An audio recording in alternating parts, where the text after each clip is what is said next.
Dear all, today we'll see how we can add an activity as the virtual programming lab in our course. So we'll visit our course. So here for demo purpose I'm using demo course. So this is my demo course. So you can see here I have a experiments and virtual programming. So we can add the virtual programming lab here. So or you can add in experiment also. So first we'll see how we can add it. So here we have to click on turn editing on, and after clicking on it, so we'll get the page in the editing mode. So scroll down here, and here we have virtual programming lab. If you want to change the name, if by default name is there a topic something, so you can edit again.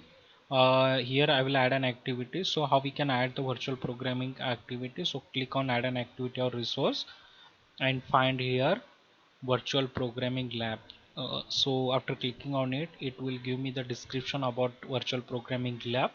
If you want any info more help from the online, so you can click here and you take the online help. So I'll add this. After adding, it will ask me the some name and all, name, aim or description you can give.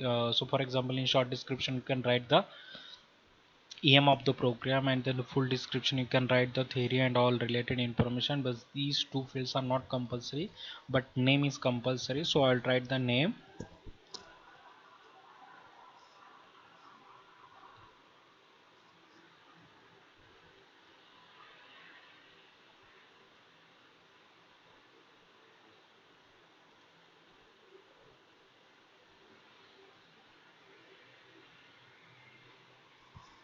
So see here I have given the name as program 1, aim as a write a C simple C program. Or you can give any description here, or you can write the aim of the program, and we'll explore these options.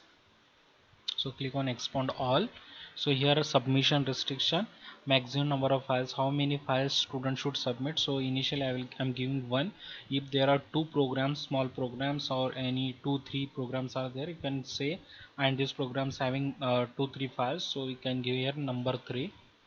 Type of work is individual, so everyone will do the task individual.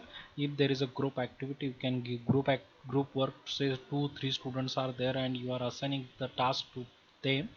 So you have to create the initially you have to create the groups here. Go here and create the groups of all 2 3 students, and then assign this task to the group. Otherwise keep individual work. And I will click on show more. I will explore this part here. In submission restriction you can see individual work. After that all these options will be available for you, but here you can see password. If you are conducting a practical exam, that time you can assign some password to this activity, so that time you can tell the students, This is the password for this activity," and you can enter this password and continue this activity. So if students don't know the password, so they cannot attempt this activity. So for restricting them, we have password mechanism. Again here we are giving the SAP exam browser facility. If you are conducting the exam, actual exam, practical exam, at that time you can enable these options, and students will be able to attempt this exam using the SAP exam browser only. But initially for experiment purpose I am saying, I will say no only, and I'm not giving any password. So you can use this setting or some restrictions at the time of practical exam also. So her grade, so for experiment evaluation or practical I am giving 25 maximum marks. Again here we have a grade to pass and all details. Here we have a reduction on automatic evaluation, so we are not exploring right now automatic evaluation, but we'll prepare one other video for automatic evaluation. Our LMS automatically evaluate the students program. That video we'll see in another video we'll prepare for this. And these common settings and other details are there. These common details, other details are common for other activities also, so you can explore it later. So I'll click on save and return to the course. So see here we have a program 1. So I'll click on program 1. So when I click, I'll get the description. These options are available here. You can read the date and all. If you want to change, we have here setting. Again you can change that set and all. By default we are giving 1 week due date, but you can change it later if you want.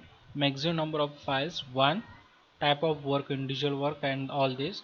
And you are giving student to execute this file, execution option, debug option. Initially it says no, but we can give to the students how they can run their program by own, and all these details are there. So I will when you click on program 1, we'll have administration block here. Scroll down, here we have administration, that is VPL, virtual programming administration. Now you can see edit setting. Again you can change all these settings again if you want. So the same setting is there, so you can click by clicking on edit setting, you will get that all the setting again. You can change the setting again if you want. Here we have test cases for automatic evaluation that will explore later.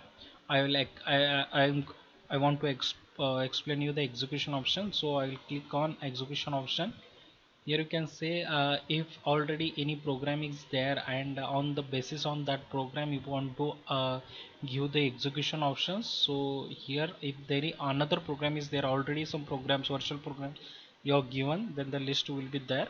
Initially it says no, because this is the first program. And run script, so automatically our server will what you can say, detect these which compiler is suitable for this program. So if you are saving your file by using .c, then there will be C compiler, automatically it will detect. Otherwise you can see use this compiler also, you can use this compiler.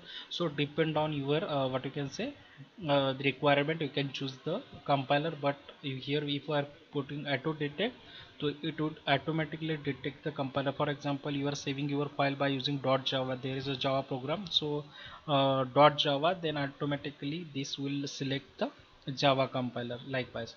So you can see there are number of compilers available here. So you can use Perl, you can say PHP, suppose you want to use Python, you can use for R or Ruby. All these options we have here.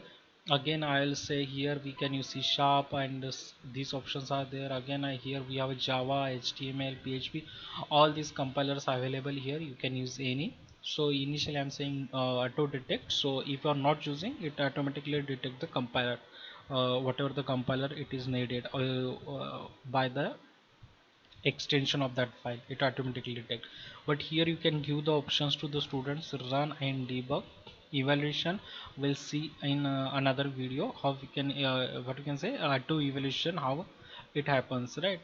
So here if you are saying no, no problem, you can manually evaluate, or otherwise you can change it later also. But initially we'll say save the options. Okay, save, and we'll again visit our program 1. Now we'll see here we'll have a yes option. This means we can run the program, we can compile the program, we can debug the program. So this setting is again get changed, and if you want to change again, you have these options available. Now we'll see the submission list. When student submits the program, that list will be here. If you want to download their submissions, we'll have these options available here. Right now no one have submitted the experiment, so we'll keep this setting. We'll see this is the empty. If students programs are similar, or you want to compare with some files, so you can compare them. So this option is there also. We have a test activity. So when you click on test activity, here submission, you know submission available till you can test the students submission.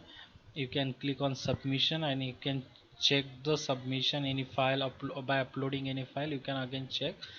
I want to explain you the edit part. So when I click on edit, so automatically our what you can say editor will get open.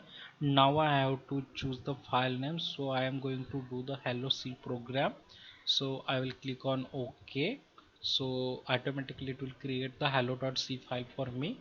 You can rename this later, but I will explain. When I click on this plus button, I will get some more options available for me. So here we have a save file option, then here we have run, debug, all these options are available. When now mouse over, it will say me, I mean the text, related text will be shown to you, so easily you can identify which symbol is used for what. Are you getting my point?